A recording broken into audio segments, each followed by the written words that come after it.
Good afternoon, everyone. I'm Dr. Christine Wu, the Deputy Director for the Napa County Health and Human Services Public Health Services Division. I want to provide this update on measles today because we are continuing to see direct importation of measles by international travelers from areas of the United States experiencing large measles outbreaks. We know that delays in identifying and isolating patients with measles in healthcare settings can result in exposures of hundreds of contacts. So I'm providing this update today as a preemptive measure to ensure our healthcare community is prepared.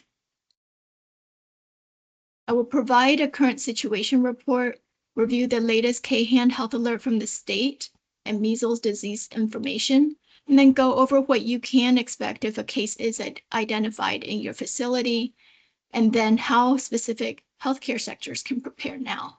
And then we'll have time for question and answers. Okay, so as of February 9th, there are 17 confirmed cases of measles reported for this year so far. I want to talk about the Napa case in the context of all the cases that we are hearing about across the state. So as you may know, we learned about a measles case in late January who was exposed in South Carolina, where there is currently the nation's largest measles outbreak in over 30 years, and currently they have over 900 cases. Luckily, the individual identified in Napa did not go to places with the general public while the person was infectious, and we have not had any additional cases. However, there have been several cases of measles identified that have gone to public spaces like restaurants, Costco, the airport, healthcare settings, and Disneyland. And you may recall that in 2015, California had roughly 131 measles cases from a Disneyland outbreak. Orange County has identified 2 measles cases in January, one in an international traveler and one in a toddler without any travel history.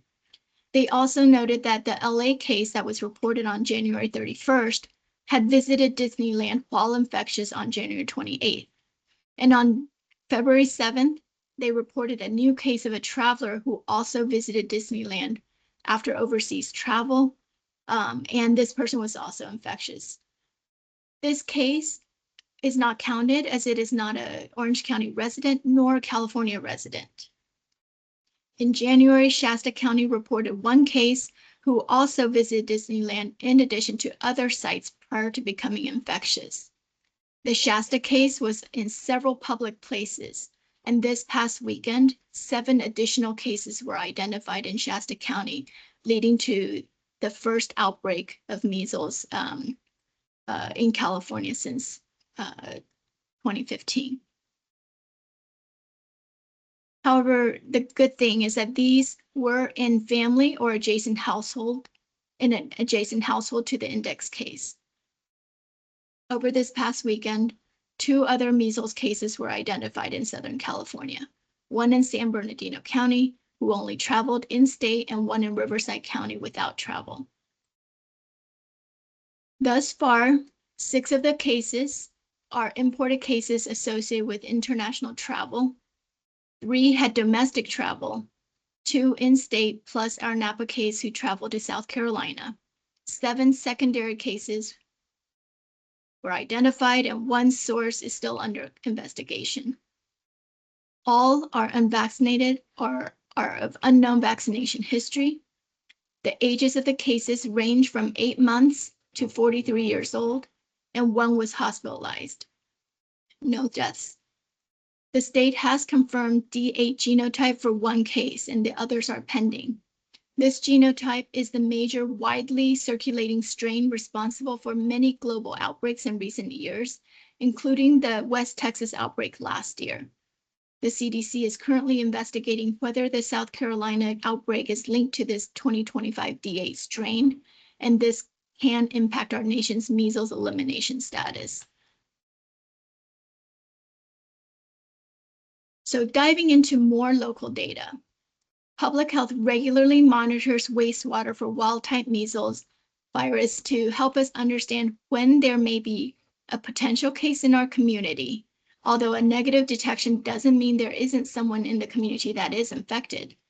Wastewater surveillance does give us a broader understanding of community levels of infection, helps us understand how transmission may be changing, and helps inform our public health efforts.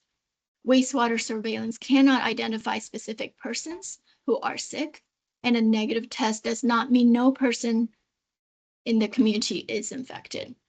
So for example, this is our sewer shed data from January and early February. A note here in the red star, when we were notified of the case, and this is when the case presented to healthcare. Note that the case's infectious period ended the day we got lab confirmation, which is January 21st, because they presented to healthcare late. The wastewater scan testing uses PCR assays on samples collected periodically and may be negative if viral concentrations are low. So the way you can read this graph is the stripes. The gray stripes are when there's been testing done and are negative. The red stripes are when testing was done and there was a detection. Because DNA may continue to be shed by a person after their infectious period, it is likely that the detections in late January are due to our single case.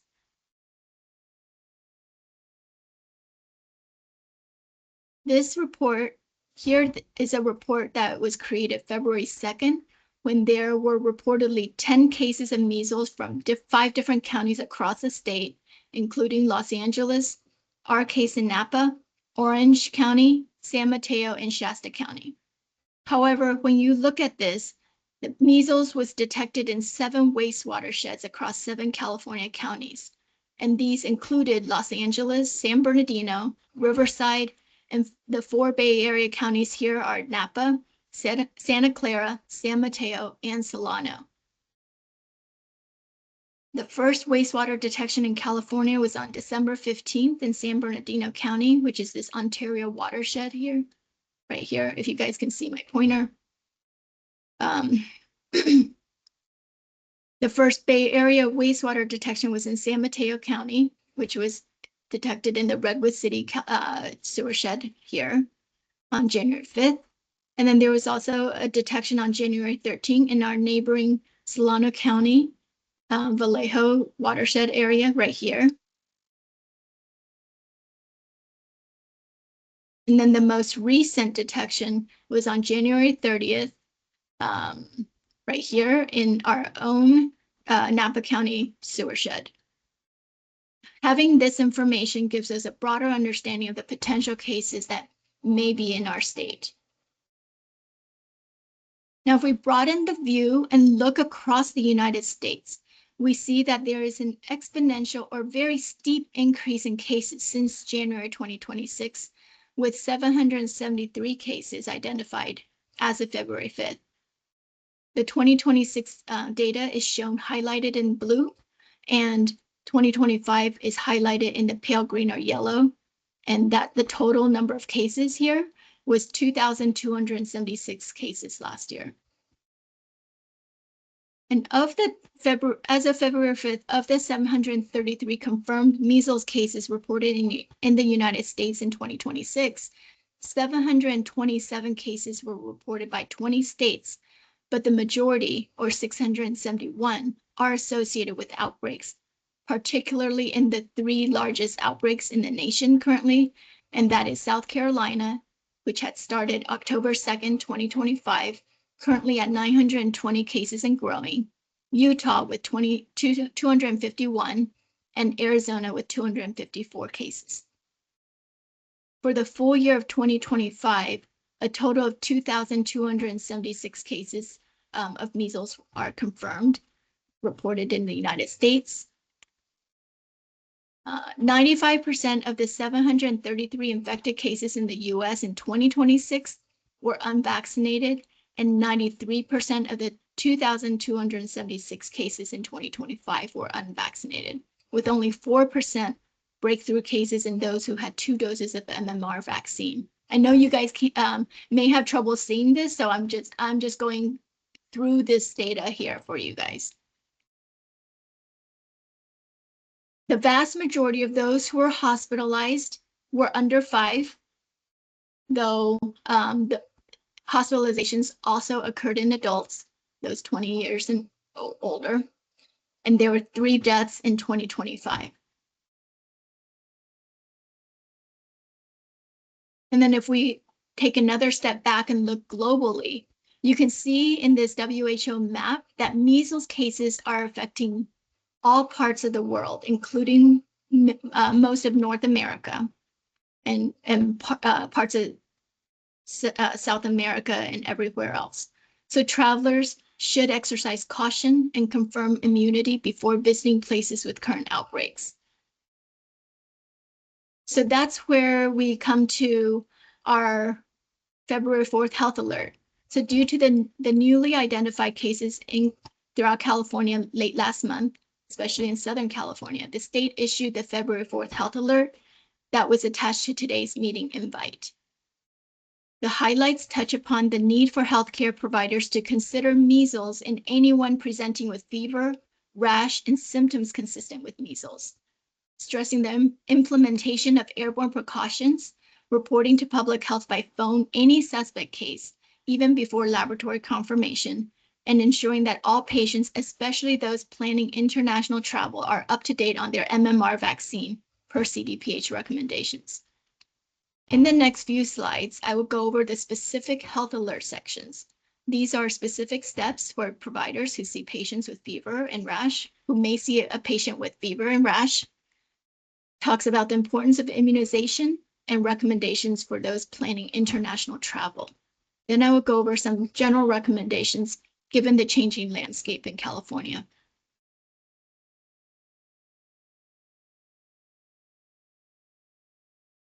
So the health alert tells clinicians to suspect measles in patients with the 3 C's, as you may recall from your medical training, which is cough, coryza or runny nose, conjunctivitis or red eyes, and any of the following in the 3 weeks prior.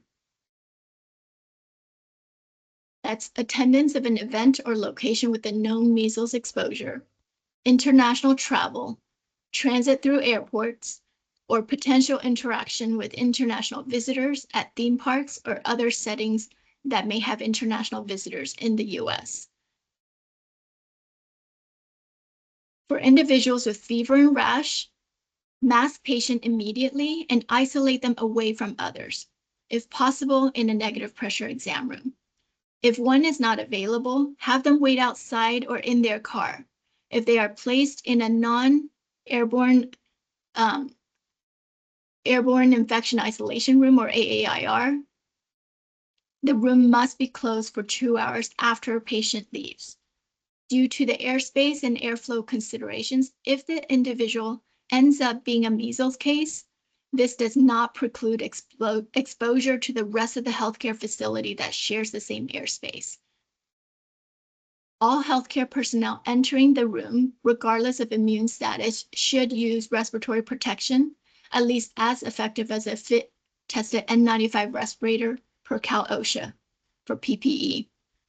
The clinician is asked to assess the risk factors and measles immunization status, and then promptly report by telephone to the local health department, which is in this case is Napa, all suspected measles cases even before laboratory confirmation to discuss measles testing and control measures. After reporting, work with public health to coordinate testing. I wanted to make sure that you all have our contact information for how to report by phone. So during business hours, we are open 8 to 5. There's our phone number. After hours, there's a 24/7 line where when you call, the answering service will contact the public health 24/7 duty officer. This is available after hours and on weekends.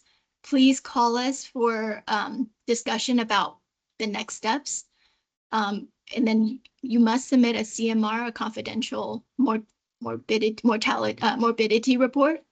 And there's a form linked here, as well as our telephone number and our email and fax number. If you need to have access to this information, you can go to How to Report a Disease on our Napa County website, or you can take down this number and call us for the information.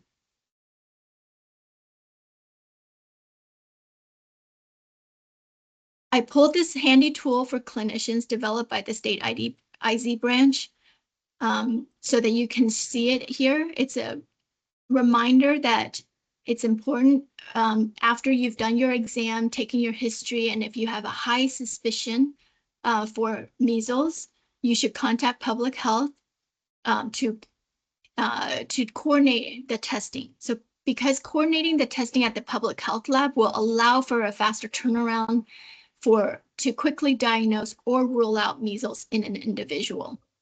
For testing, use a synthetic swab like a Dacron swab, similar to exactly the same as when we were going through the pandemic and you were collecting specimens.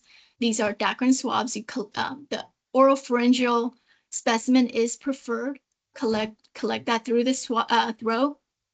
You can also do a nasopharyngeal if preferred, but that is if you prefer, but it's not as preferred for actually getting the specimen, and put it into the viral or universal transport medium.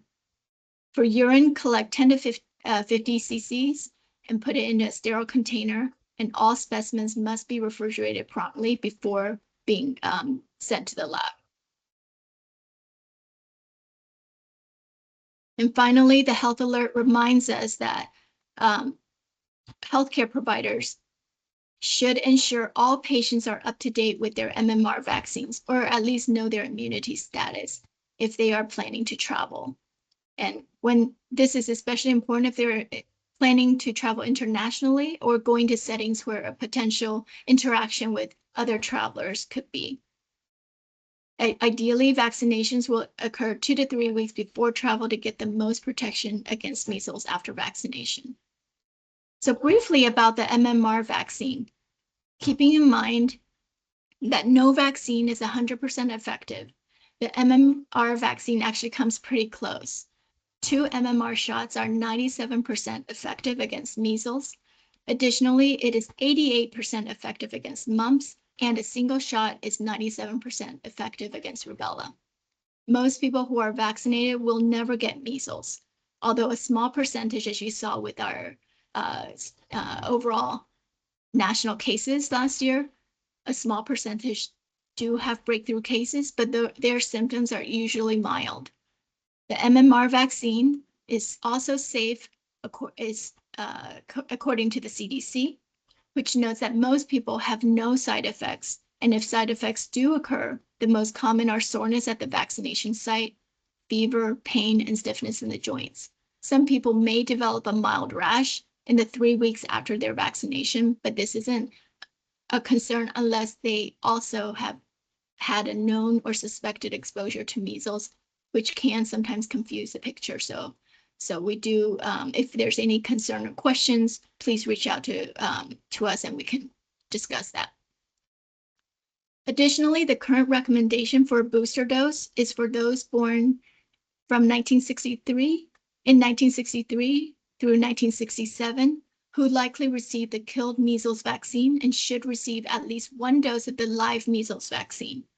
For those born from 1957 to 1989, prior to the 2-dose recommendation, who have not received 2 doses of MMR vaccine and are planning on traveling or concerned about potential exposure, a 2nd dose may also be given. Anyone with only 1 dose may consider checking their IgG titers to ensure immunity, particularly those who have a weakened immune system, such as after receiving chemotherapy. And these patients should be encouraged to consider a booster dose to ensure full protection.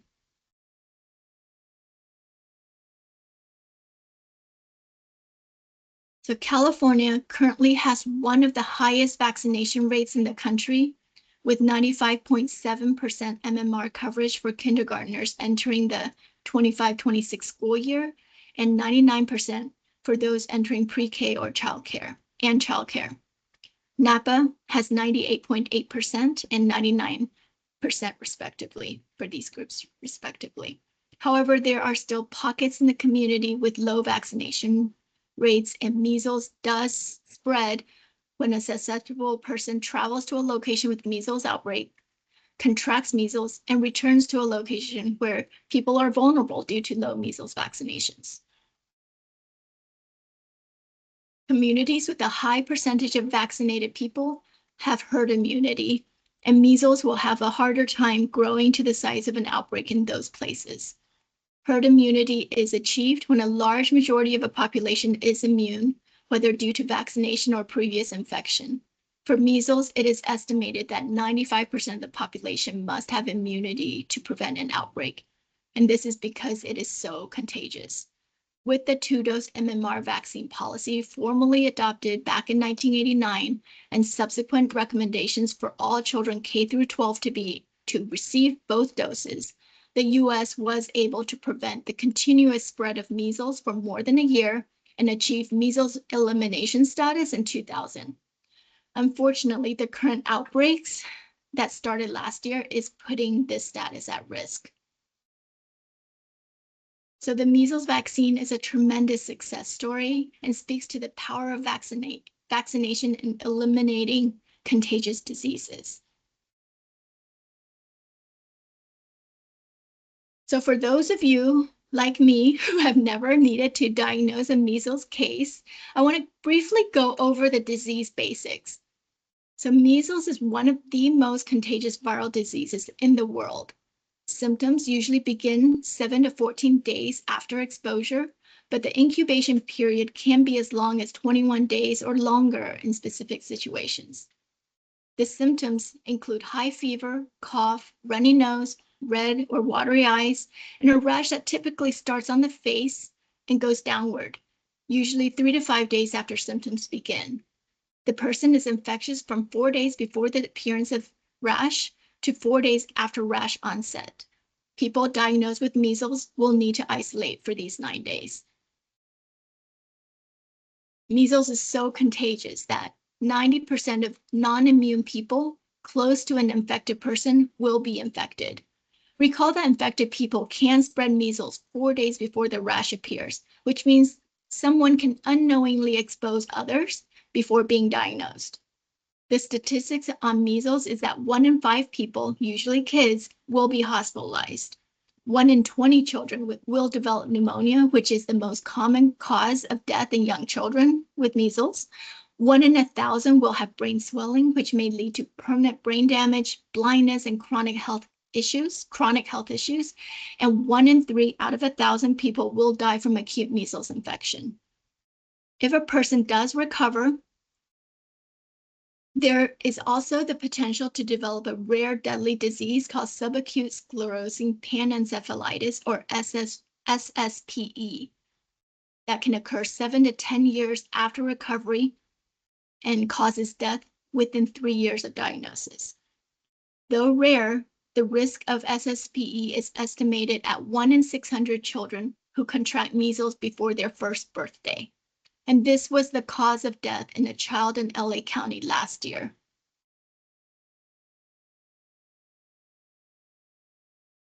Another long-term complication is immune amnesia.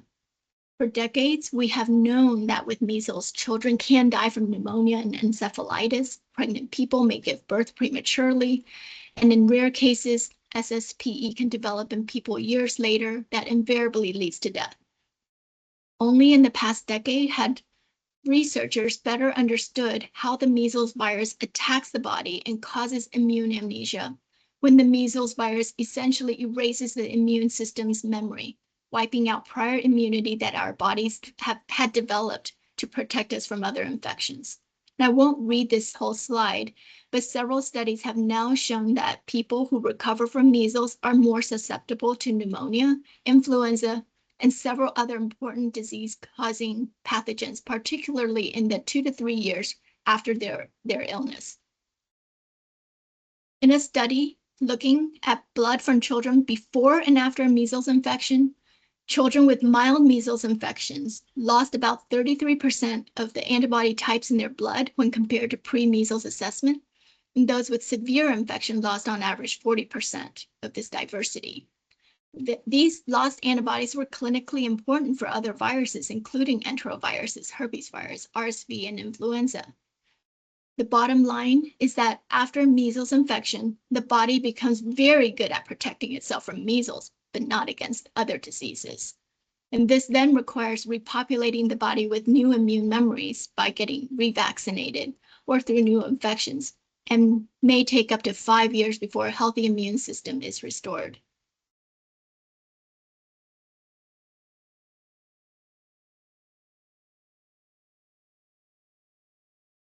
Here is a story on Shot by Shot,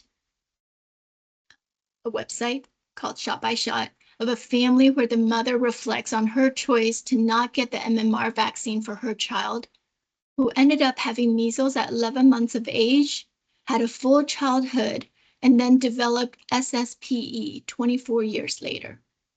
We don't have the time to play the video, but I do encourage you to watch this video and others on the website. So what we can do is post this on our website so that you can go there afterwards, or you can just Google Shot by Shot, Sarah W. story. I'll just read this one part. The mother says that Sarah had most of her childhood vaccines, but in terms of the measles vaccine, I made the decision that we weren't going to go for it. Now, knowing what SSPE can do and the devastation that it causes to a life and the devastation it has wreaked on other lives, if it was a choice between taking a risk against the possible allergic reactions to the vaccine, I think I'd go with those vaccine allergic reaction risks rather than the risk of a child contracting SSPE. Okay, so what should you expect if you end up having a measles case? Well, there's only 72 hours to provide the MMR vaccine as post-exposure prophylaxis, or PEP, and 6 days for immune globulin as PEP.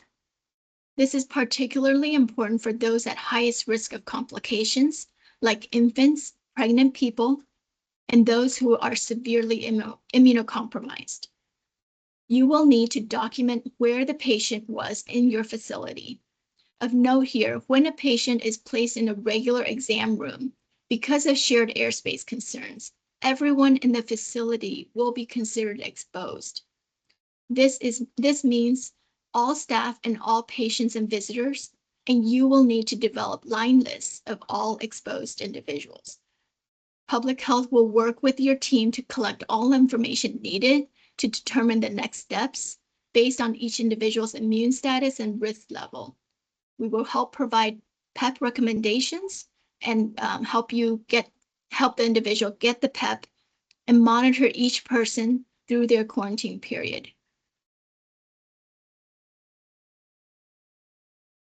This is the eligibility criteria for post-exposure prophylaxis.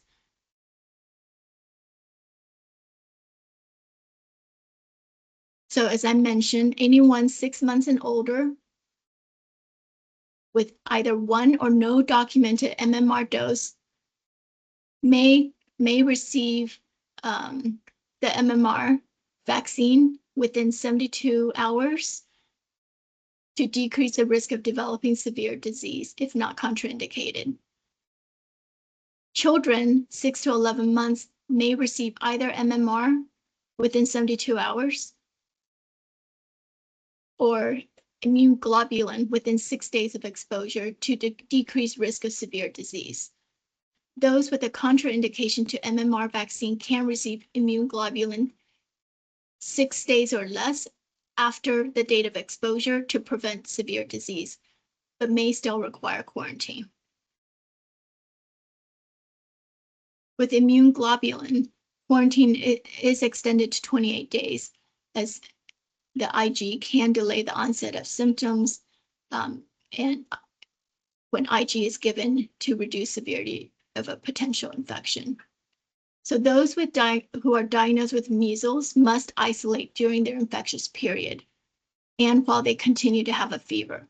Exposed individuals who do not have documented immunity to measles, had a known exposure to measles, and who have not received PEP with the MMR vaccine within 72 hours of first exposure need to quarantine, avoiding contact with non-immune individuals for a period of 21 days from last exposure.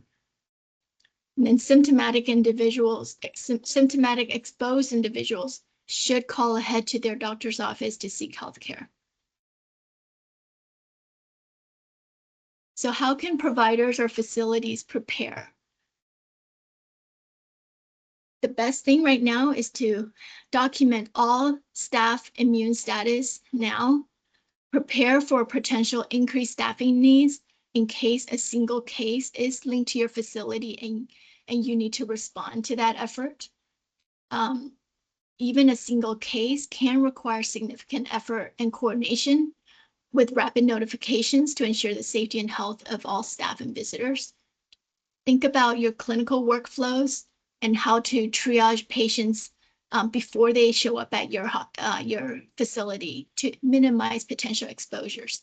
Think about where you would see individuals that have a fever or rash, and think about how to triage these patients before they come in, such as pre-screening protocols. And many of you probably have these protocols already from our COVID pandemic days. So for patients with cough, conjunctivitis, fever, rash, recent travel to areas with outbreaks, check on their measles vaccination status as well. And then consider having them wait outside, schedule them at the end of the day. Think about which room you can put them in that is not going to expose others potentially in the waiting area, and other isolation protocols that you may have. For first responders, it's also important to think about where you can be exposed in various settings that you go to. Workers should be encouraged to get vaccinated now, if not already vaccinated. Organizations should readily facilitate line lists of potentially exposed responders with local public health. First responder organizations should maintain awareness of recent medical facilities or locations with suspect or identified cases, and maintain those open communications with local hospitals and public health for those potential exposure sites. In addition to the guidance for all healthcare providers and facilities, those in primary care are asked to help ensure our community is as protected as possible. Despite our high MMR vaccination rates, we still have pockets of individuals, including school-aged children, who are not vaccinated, as well as adults who are not vaccinated or are under-vaccinated. Consider identifying these individuals in your practice for targeted outreach to encourage them to discuss their concerns and get vaccinated now, especially if they have upcoming travel plans.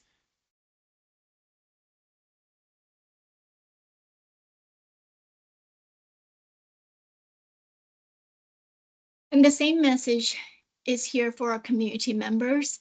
We encourage you to know your immunity status, stay informed, return calls from public health or your healthcare provider when you get the message on your phone. Talk to your healthcare provider if you are at higher risk before you travel. And if you are exposed and develop symptoms, stay home, avoid school, and call ahead to your healthcare provider to inform them before you go in. So in summary, measles is bad, and being prepared now can make things a lot easier if we end up with another case in our community. Okay, we can open it up for questions.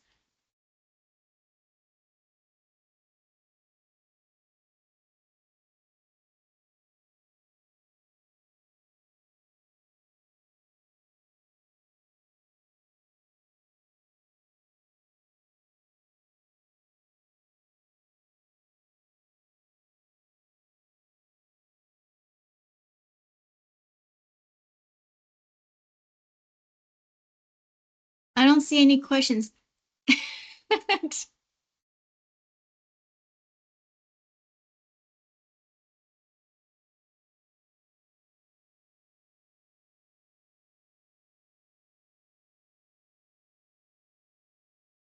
Okay, we'll go to Amanda.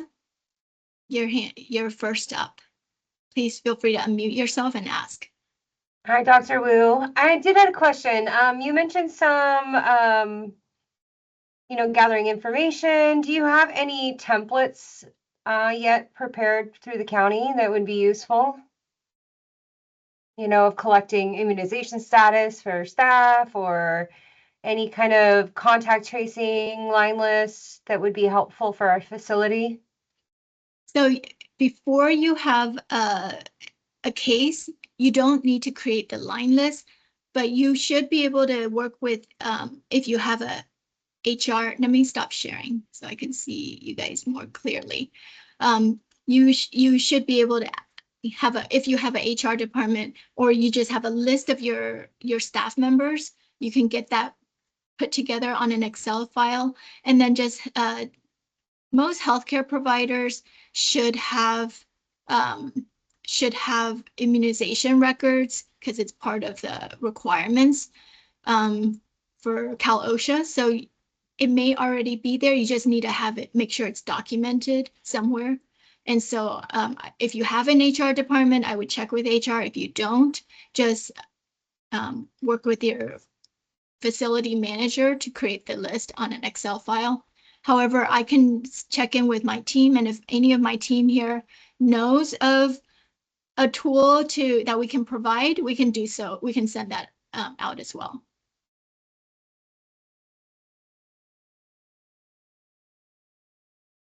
Okay, the next person is Beanie. And feel free to, come off of like turn on your camera so we can see you. Hi, sorry. I'm wondering, where can the MMR be? You can't get it at the pharmacies around town. You'd have to get it from a physician's office. Is that correct? Somebody was asking recently. I think you can get it at the local pharmacy at CVS as well. I would call ahead and ask. Okay, that's good to know. Thank you.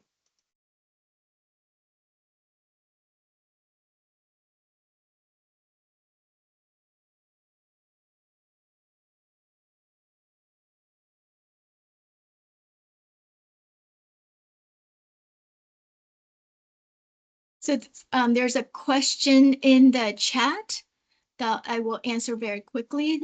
The question is from Allison Crisp is, where is MMR immune globulin available? So this we have to procure from this certain areas around the state, and usually if we need it, we would work with the state to get it for those who need it. And so we haven't needed it, and I'd have to check in with the state to find out which actual location we can get it from. Okay. Dr. Zhao?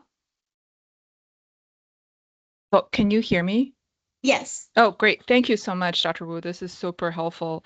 My question is actually also regarding the immune globulin. So I just wanted to clarify, is the immune globulin for PEP for asymptomatic patients after exposure, or is it also for symptomatic patient awaiting PCR testing? Like if they're symptomatic, are we still going to give them immune globulin, because that's not really PEP anymore? It's more symptomatic treatment. So it can be for both, but if it's given prior to symptom development within 6 days or less of exposure, then it would be considered PEP. If it can be given after 6 days to prevent severe disease, and it doesn't change the quarantine at all. Because and potentially actually extends it, because immune globulin can delay the development of can increase the incubation period and develop, and so we usually wait longer for the quarantine. I see. So if they're yeah. symptomatic, getting a rule out symptomatic but severely immunocompromised and couldn't get the vaccine for what not reason, then we can Mhm. still give the immune globulin. Yes, and I think it really requires us to work with the state to just make sure that this is the most appropriate treatment. Got it. Okay, great. Thank you.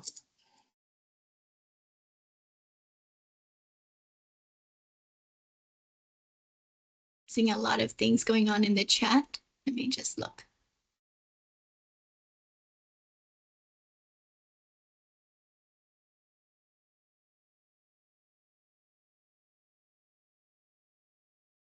Actually, I'm going to go to Kyle.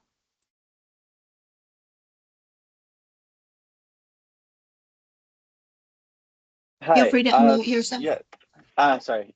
So I'm the infection control officer for Napa Fire Department. So I'm not sure if you're able to answer this question or someone on your team can, but is regarding response to confirmed measles cases inside the city limits or the county, are you able to share the address so we can be prepared prior to our going into the residence, or is that going to be a HIPAA protected thing? Well, we won't really know if I'm just asking, like, so we had this confirmed case in Napa County, and say that the patient got worse and needed ambulance transport to the hospital, and they call 911. There's no way for us to know prior to walking into that residence that they've well, already been diagnosed. well, Makes individuals sense? who are already diagnosed will be Mhm. advised that when and if they need emergency services, they need to inform, inform through whoever they call. Okay. So they will be able to inform you, and Okay. probably through dispatch, right? Right. And Is that the only way that we can be informed? We can't be informed to be able to have the address entered into dispatch for 10 days or however for the contagious period? yeah, it's likely going to be a HIPAA violation to Okay. buy that Okay. more broadly. Yeah. Yeah. Okay. I appreciate that. Thank you. What I would recommend though, Kyle, is that, and you probably already have this, is that, the MMR vaccine is the most effective and Right. will protect you. And so recommend that everyone, get vaccinated and also carry around a well, fit tested N95, Right. in case, something were to show up that you need to use it. Okay. I appreciate that. Thank you.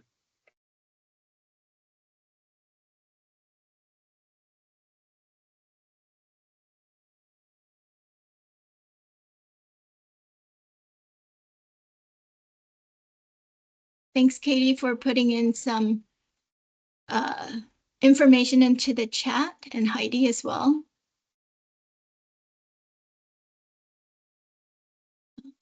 Let's see.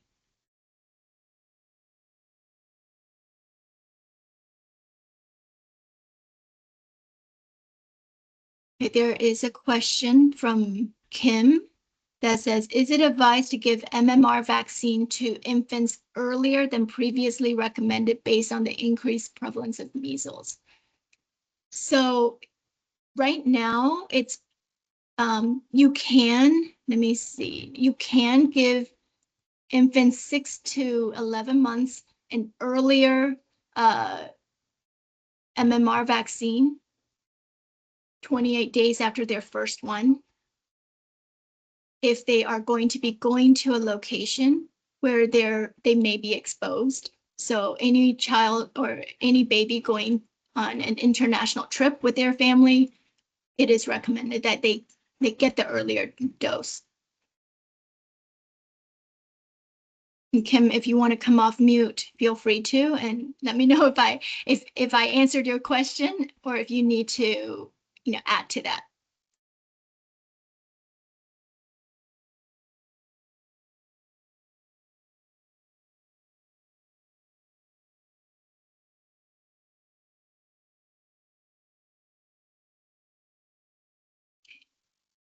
And I see there was a question about,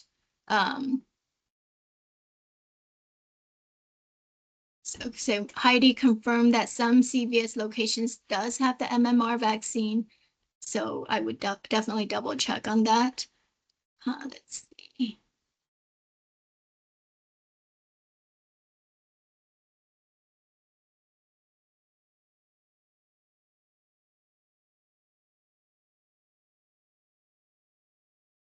And then Jenny put in our immunization program here at the health department's appointment line. And we are only able to serve adults for vaccinations under the 317 program, which are for those 19 years of age and older who are uninsured or underinsured. Adult vaccines that are offered include MMR, COVID, Tdap, Hep A, and Hep B, and polio. Okay, I think that may be the last of the chat questions. Please let me know if I've missed any questions in the chat. And if you have other questions and you are comfortable unmuting yourself, please go ahead.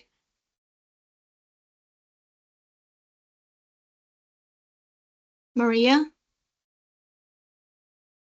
Hi, can you hear me? Yes. Okay, I'm sorry, I did have to step away for a minute, so I'm not sure if this was asked already, but I've had a couple of families already ask who are going to Can you let me know what Disneyland, facility you're from? Vallejo, Kaiser Vallejo. Okay. So I've had a couple of families whose children have had their first dose of MMR, and they're going to Disneyland where there have been the 2 cases. Right. I know it's not technically an outbreak, but they're asking for an early second dose. What do you advise in those situations? Yes. So how old are the children? Toddler age. So they've received 1 dose and Yes, have not yet received their second dose. Is that right? correct. Yes, I would definitely give them their second dose earlier. It's been at least, you just need to wait at least 28 days between those doses. Okay. And then if they get that dose, they still need the 4-year-old No, to, they okay. just need 2 doses and then they would have completed their series. Okay. Thank you so much.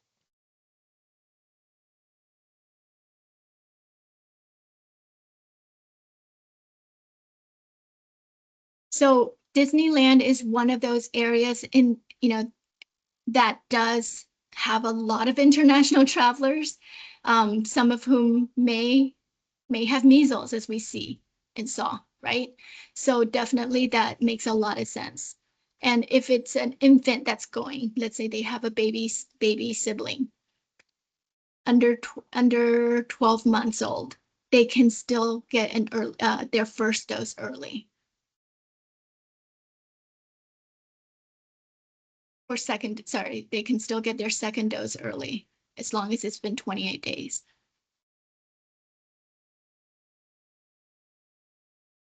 Okay, any other questions? We have 9 minutes left, and I know I went pretty fast. And if you want to see any of those slides again, just let me know which ones and I can go back to it.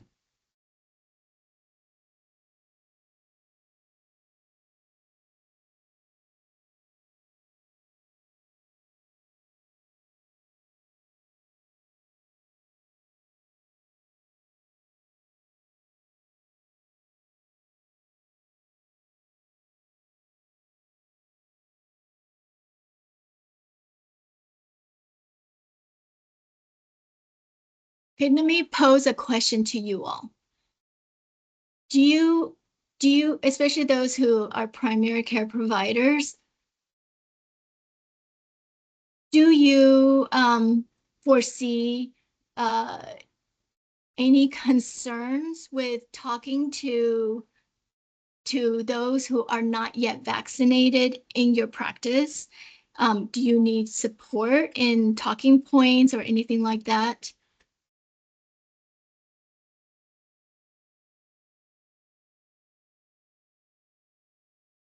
Feel free to come off of mute.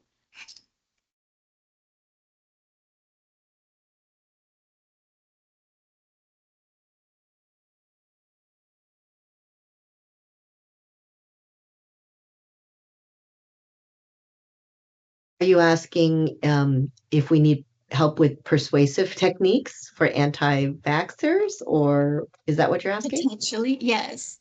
Yes. Like, would that be Um, helpful? You know? Sure. I mean, I think that's prevalent, right? So if there are some best practices that you know are effective, 100% of the time, that's something we're facing now in these times, especially with conflicting information out there. Sonia, what facility are you from? Napa, Kaiser, and Okay. yeah, and I'm the chief of Napa Solano Pediatrics. Oh, okay. I'm wondering if everyone here can just put your name and facility into the chat. That'd be great. Okay, Maura, I see you have a question. Oh, yes. Hi, Dr. Wu. This is Maura, a public health nurse. I've been definitely seeing an increase in families that I'm visiting without vaccination status. And so I would appreciate if we could have, I mean, I talk to them obviously and always encourage them to talk to their physicians. And I do send them to the appropriate sites to get education. But anything else that we could do to help encourage, to increase vaccination rate would be great.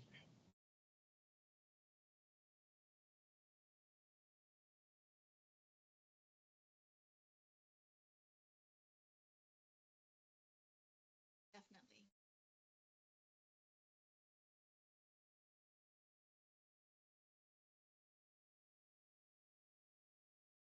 Okay, 5 minutes left.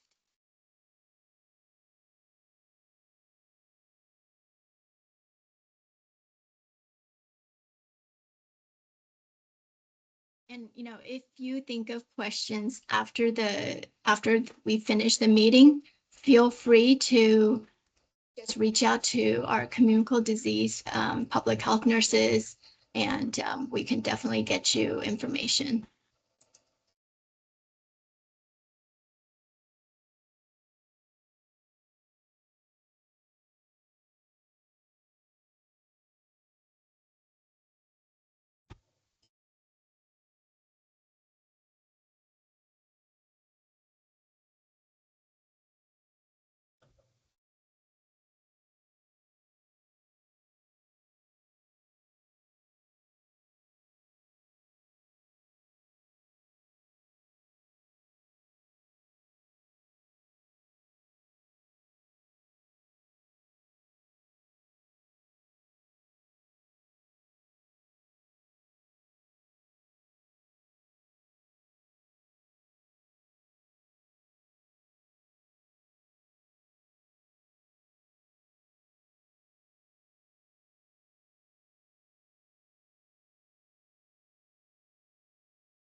Okay, well, if there are no other questions, because I've waited with the requisite time, feel free to log off because we will end fairly soon. Thank you so much, everyone.